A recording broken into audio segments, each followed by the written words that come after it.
Buenas noches, tengan todos los presentes. Reciban un cordial saludo de su colega, la licenciada Yuri Stephanie Pasache Gutiérrez, quien el día de hoy lleva a cargo la exposición acerca de la guía para el establecimiento, implementación y reforzamiento de medidas preventivas en infraestructuras pesqueras y acuícolas frente a la propagación del COVID-19. Somos el grupo 7 y estamos conformados por 3 integrantes en su totalidad. Vamos a iniciar nuestra exposición conociendo un poco de qué cosa vendría a ser el SANIPES. El SANIPES es un organismo nacional de sanidad pesquera, eso es lo que quiere decir sus siglas. Este organismo es técnico especializado con autonomía técnica funcional, economía financiera y administrativa, adscrito al Ministerio de la Producción, encargado de normar, supervisar y fiscalizar la sanidad e inocuidad de toda la cadena productiva de recursos, productos veterinarios y destinados a la acuicultura. ¿De dónde sale SANIPES? ¿Quién conoce cómo se dio? Pues recordemos que dentro de nuestra escala institucional, la Presidencia de la República declara 18 ministerios, en los cuales se encuentra incluido el Ministerio de Producción, quien se divide en la pesquería, industria y manufactura, dado o encargado o llevado a cabo por el viceministro de Industria del IMIPES, el señor Wilson Paul, y el viceministro de Pesquería, quien está representado por el señor Juan Carlos Requejo. Vamos a ver un poco de la historia administrativa, siendo el presidente de la República, el señor Ollanta Humala, hoy por hoy expresidente. El 10 de julio del 2013 promulga la Ley 30.063, donde se crea el Organismo Nacional de Sanidad de Pesquería, SANIPES. Esta ley es modificada por el Decreto Legislativo número 1402 el 11 de septiembre del 2018, básicamente por dos puntos. El artículo 5, que habla acerca de la estructura orgánica, y se modifica la presidencia ejecutiva y la gerencia general. Hacen referencia al artículo 9, funciones como por ejemplo formular, actualizar y aprobar reglamentos autónomos, protocolos y directivas, entre otras normas en el ámbito de su competencia, vinculados a aspectos sanitarios de inicuidad que regulen la captura, extracción, preservación, cultivo, desembarque, transporte, procesamiento, importación y comercialización interna y externa del pescado de otros pesqueros acuícolas y de piensos de origen hidrobiológico. También se toca el punto F, que es gestionar la equivalencia internacional de la norma sanitaria con las normas nacionales para su reconocimiento por parte de los países con los que se comercializan alimentos pesqueros, acuícolas y piensos. Entonces, de toda esta referencia normativa permite que el SANIPES, a través de la Oficina de Planeamiento y Presupuesto número 59-2020 SANIPES/OPP, la Oficina de Asesoría Jurídica número 092-2020 y la Dirección Sanitaria y de Normatividad Pesquera y Acuícola número 05-2020 SANIPES. Dado todo ello, a través de estas entes, el 4 de abril de 2020 se promueve la Resolución Presidencial Ejecutiva número 27-20 SANIPES-PE. Es así como se llega a implementar la guía para el establecimiento, implementación y reforzamiento de medidas preventivas en infraestructuras pesqueras y acuícolas frente a la propagación del COVID-19. Dentro de las bases legales tenemos que saber acerca del artículo 7 de la Constitución Política del Perú de 1993, la Ley 2684-2, que es la Ley General de Salud, el Decreto Legislativo 1062, que es la Ley de Inocuidad de los Alimentos, la Ley 30.063, que es la Ley de Creación de Organismo Nacional de Sanidad Pesquera, dentro de ella se encuentra el SANIPES, y el Decreto de Urgencia número 026-2020, que establece diversas medidas excepcionales temporales para prevenir la propagación del coronavirus en el territorio nacional. ¿Cuál es el objetivo con el desarrollo de este tema? Pues brindar orientación a los operadores de infraestructuras pesqueras y acuícolas para el establecimiento, implementación y o reforzamiento de medidas preventivas para hacerle frente a la expansión del COVID-19 durante el ejercicio de sus actividades con el fin de garantizar el abastecimiento de recursos y productos pesqueros y acuícolas de la ciudadanía durante el estado de emergencia.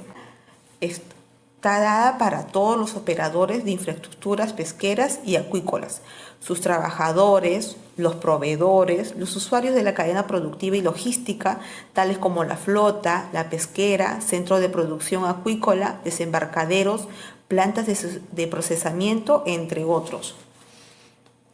La normativa para el estado de emergencia por el coronavirus COVID-19 implementó 5 decretos. Entre ellos está el decreto de urgencia número 026-2020 que se promulga el 15 de marzo. ¿Qué nos dice? Nos dice que establece diversas medidas excepcionales y temporales para prevenir la propagación del COVID-19 en el territorio nacional. Es ahí en donde nace pues la cuarentena, el aislamiento social, el uso de mascarilla, de tapabocas, de cubrebocas, un sinfín de medidas que tuvo que optar el gobierno junto con sus ministerios. El decreto de urgencia número 025-2020, el cual entra en vigencia hasta el 31 de diciembre de 2020, dicta medidas urgentes destinadas a reforzar el sistema de vigilancia y respuesta sanitaria frente al grave peligro de la propagación de la enfermedad causada por el nuevo coronavirus en el territorio nacional. El Decreto Supremo número 008-2020-SA, el cual declara en emergencia sanitaria a nivel nacional por el plazo de 90 días calendario y dicta como prevención control COVID. Este decreto entra en vigencia el 20 de abril. El Decreto Supremo número 044-2020-PSM, el cual declara el estado de emergencia nacional por las graves circunstancias que afectan la vida de la nación y consecuentes del brote de COVID. Y finalmente está el Decreto Supremo número 050, el cual aprueba la prórroga de estado de emergencia nacional declarado mediante el Decreto Supremo 044-2020-PCM. ¿Cuáles son las medidas generales por las que se optaron? Pues una de ellas fue operar con el personal mínimo, con el indispensable. Personas mayores de 60 años, aquellas que se encuentran en algún grupo de riesgo, no deberían de asistir, pues por pertenecer dentro de la población vulnerable. Personas con síntomas respiratorios de cualquier índole. Una de las medidas por las que se optó también es el distanciamiento social, que se habla de 1 metro a 1,5 metros de distancia para evitar el aglomeramiento del personal, la separación mínima entre persona y persona. ¿Qué otras medidas generales se tuvieron que implementar? Servicios higiénicos con agua potable, jabón y alcohol, desinfectantes, los cuales estuvieran en puntos estratégicos para el alcance de la persona usuaria. Contenedores cerrados específicos para pañuelos usados u otros desechos comunes, mascarillas, implementos de protección, los famosos EPPs, el uso adecuado de EPP. Básico, la capacitación a los operarios sobre la forma de contagio y síntomas de COVID. No solamente eso, sino que saber utilizar los EPPs. En qué momento, en qué lugar, cómo, cuándo utilizarlos, cuál es la manera correcta de emplearlos y luego desecharlos. Y en realidad eso abarca para todos los profesionales, todo el personal que hace uso de estos EPPs, ¿no? Pero volvamos a las medidas específicas. Incrementar la frecuencia de desinfección mínimo. Las instalaciones tienen que ser desinfectadas diarias, cada 24 horas como mínimo. Cumplir con la adecuada disposición de los residuos que generan actividades pesqueras o acuícolas, es decir, la recolección correcta de los desechos, ¿no? Implementar la toma de temperatura Para esto se empezó a usar un termómetro digital, ¿no? O los termómetros con láser. Las medidas de protección individual deberán cumplir con las especificaciones o fichas técnicas recomendadas por la OMS y el MINSA para cada tipo de trabajo específico.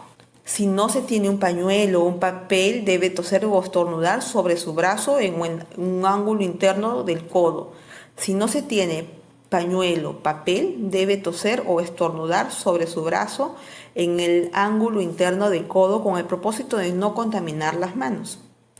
Las instalaciones deben poseer un área aislada para prever la atención médica. El jefe o administrador o superintendente está obligado a aislar a algún trabajador que tenga síntomas de COVID y reportar inmediatamente al MINSA o a la línea 113. El patrón de pesca está obligado a aislar a algún trabajador que tenga síntomas. No puede pasar por alto de estas medidas específicas, que podría estar poniendo en riesgo no solamente la salud del trabajador, sino del resto del personal. Y luego tendría que ser reportado a la DICAPI, pues la DICAPI es la Dirección General de Capitanía y Guardacostas. A este ente se le tiene que hacer también conocer, previo al desembarque, informar al administrador del desembarcadero, al MINSA y al SINAPES. ¿Cuáles son las medidas de acción en caso de sospecha de personal con síntomas de COVID-19? Pues bien, se han dictado una serie de medidas para personas sospechosas de ser portadoras del COVID-19. Iniciamos, por ejemplo, en el caso de alguna persona presente con síntomas o se sospeche algún caso de COVID-19, el operador debe comunicar dicha situación al MINSA. ¿A qué línea? A la 113. De confirmarse que existe un caso de COVID-19, los administradores de dicha infraestructura deberán suspender las actividades por el periodo correspondiente a la desinfección y o fumigación de la infraestructura general. En caso suceda el cierre de algún establecimiento o infraestructura, la cadena productiva alimentaria hidrobiológica por la aparición de algún caso de contagio COVID-19 y por el cuidado de la salubridad de los demás trabajadores, su reapertura deberá supeditarse al cumplimiento de las medidas preventivas establecidas. D.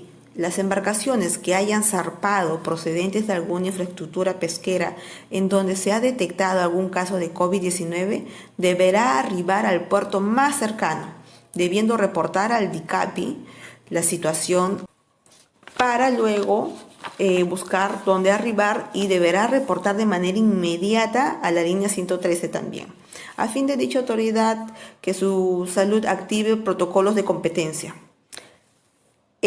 La persona que conoce ser portadora de COVID-19 se encuentra impedida de realizar cualquier tipo de actividad laboral. ¿Cuáles son las medidas de acción en caso de sospecha de persona con síntoma de COVID-19? Aquí estamos mencionando 7 de ellas. Llamar a la línea 113, que es una línea creada por el MINSA. El cumplimiento de las medidas preventivas establecidas. Verificación por parte de las autoridades de salud. Persona portadora de COVID-19 está impedida de realizar cualquier actividad laboral, pues desinfección y o fumigación de la infraestructura general. Reportar a la DICAPI tal situación. Y el administrador de la infraestructura pesquera debe reportar de manera inmediata a la línea 113 para activar los protocolos de competencia. Pues bien, esperando que haya sido de gran ayuda para poder entender acerca de la guía para el establecimiento, implementación y reforzamiento de medidas preventivas en infraestructuras pesqueras y acuícolas frente a la propagación del COVID-19. Es toda mi presentación. Gracias.